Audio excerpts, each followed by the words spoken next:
Hai teman-teman yang berbahagia, berjumpa kembali dengan saya Dr. Andri, spesialis kedokteran jiwa dari Rumah Sakit EMC Alam Sutera Tangerang. Nggak ada persiapan sebenarnya, tadi kayaknya saya masih belum ada ide sebenarnya untuk membuat video, tetapi tiba-tiba saya kepikiran karena banyaknya pasien yang mulai menyadari kapan saya harus berhenti makan obat kalau saya mengalami gangguan kecemasan. Kita pernah membahas ya teman-teman, kapan kita mulai harus makan obat ketika kita mengalami gejala-gejala cemas atau psikosomatik. Beberapa di antaranya yaitu ketika serangan panik sampai mengganggu, atau ada gejala-gejala psikosomatik yang mengganggu walaupun sudah dikonfirmasi oleh beberapa sejawat dokter penyakit dalam maupun penyakit saraf dan jantung, semuanya baik-baik saja. Dan ini mungkin yang perlu diperhatikan oleh teman-teman semua. Ketika orang mengalami gejala gangguan kecemasan yang sampai memerlukan pengobatan, orang akan bertanya, sampai kapan saya makan obat? Karena kalau misalnya saya perlu obat terus, maka saya juga belum tentu mengalami perbaikan dok, artinya dok ya. Nah ini teman-teman yang perlu diperhatikan. Pertama, ilmu kedokteran jiwa ini memang ilmu kedokteran yang masih baru. Baru dalam artian itu belum dikenal sebelum tahun 19, mungkin sekitar 40-an. Kita tahu dulu itu pengobatan masih sangat sulit karena kesulitan dalam mengenal apa yang ada di dalam otak, apa yang terjadi di dalam otak. Saya belajar anatomi itu banyak dikaitkan dengan tubuh manusia. Tetapi bagian otak itu kebenaran kalau kita bicara tentang anatomi itu sangat sulit ya. Walaupun cuma 1,5 kilo, yang kita tahu itu cuma anatomi luarnya aja gitu. Istilahnya, oh ini bagian yang terkait dengan sistem pencernaan, ini yang terkait dengan sistem keseimbangan, atau ini itu pun juga karena percobaan dari binatang. Makanya kita bisa bilang bahwa cara kita membantu diri kita memahami apa yang terjadi di otak kita ini memang sangat rumit. Baru belakangan ini kemajuan teknologi pencitraan seperti CT scan, MRI, PET scan ya, bahkan ada functional MRI itu bisa memperlihatkan. Itu pun kadang-kadang tidak dilakukan secara rutin. Contohnya functional MRI.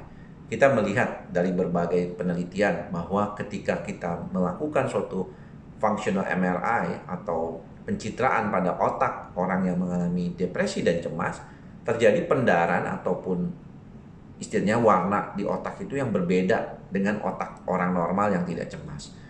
Ketika orang mengalami gangguan depresi dan cemas, itu sedikit terjadi redup begitu. Artinya kondisinya ini sudah mengalami kelelahan ataupun aktivitas di otak bagian yang tertentu itu tidak sebaik kalau di dalam kondisi normal. Namun kondisi seperti ini belum tentu semuanya terjadi pada semua orang yang mengalami depresi cemas. Mengapa? Karena tahapannya berbeda-beda. Maka daripada itu, kembali ke pertanyaan pertama, kalau ditanya kapan saya harus berhenti pengobatan yang berkaitan dengan keparahan dari gejala tersebut.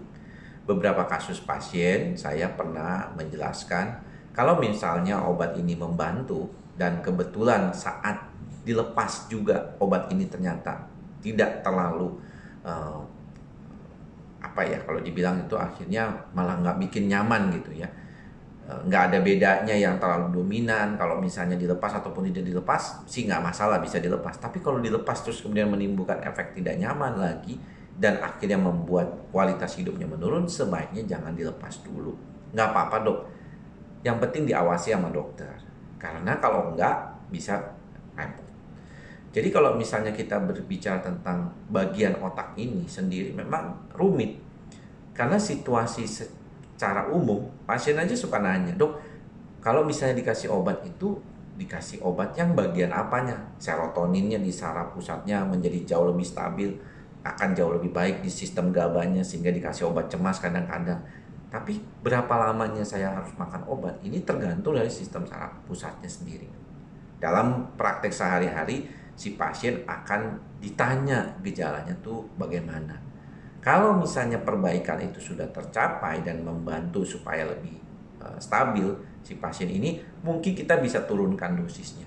Nah, di saat penurunan dosis itulah biasanya si pasien akan ditanyakan apa bedanya dengan atau tanpa obat. Kalau misalnya masih bisa ditanggulangi dengan tanpa obat pun, maka biasanya si pasien akan mengalami perubahan. Jadi artinya ya dilepaskan obatnya pelan-pelan juga nggak merasa ada sesuatu yang berat gitu yang dialami pasien. Dan ini sangat baik sekali tentunya buat kedepannya. Lalu selanjutnya apa nih yang bisa dilakukan untuk mempertahankan supaya si pasien bisa tetap tidak minum obat?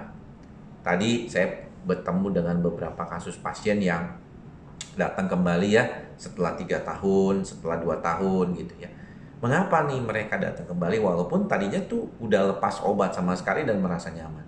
Kebanyakan dari mereka memang relatif disebutkan di dalam beberapa kali pertemuan adalah adanya masalah yang mungkin sedang dalam kondisi yang akut atau sedang terjadi pada orang tersebut, sehingga timbullah suatu rasa nggak nyaman karena begitu banyaknya pikiran yang nggak enak timbul kembali.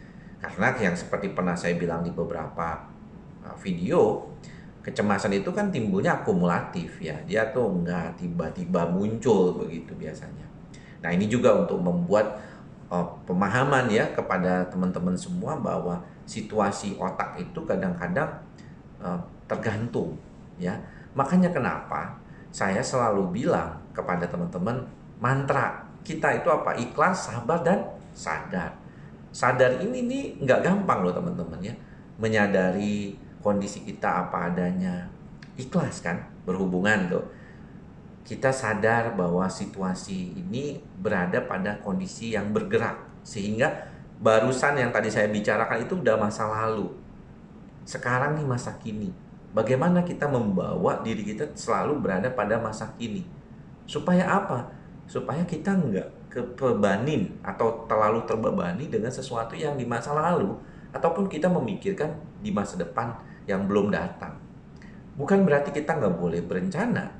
Tapi kalau kita malah terlalu sibuk membawa diri kita ke masa depan, maka kita akan sulit. Sama seperti saya berbicara dengan teman-teman saat ini lewat media ini. Saat saya berbicara, teman-teman memperhatikan saya secara penuh, maka mendapatkan apa yang menjadi informasi yang ingin saya sampaikan.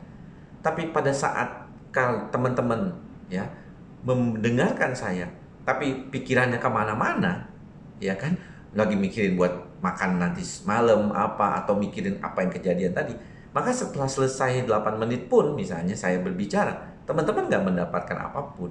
Mungkin cuma sedikit tadi ngomong apa ya, kok ngomongin obat terus tiba-tiba ngomongin sadar, bagaimana nyambungnya gitu kan.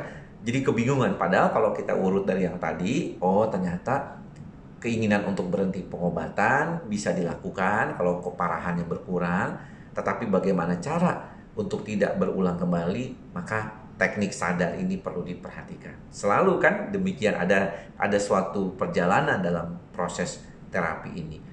Teman-teman gak usah khawatir juga dengan pengobatan, karena penelitian-penelitian terakhir juga mengatakan dibandingkan dengan psikoterapi saja, pengobatan dengan obat itu lebih bermanfaat. Pastinya jauh lebih bermanfaat kalau dua-duanya jalan, pengobatan dengan obat dan psikoterapi.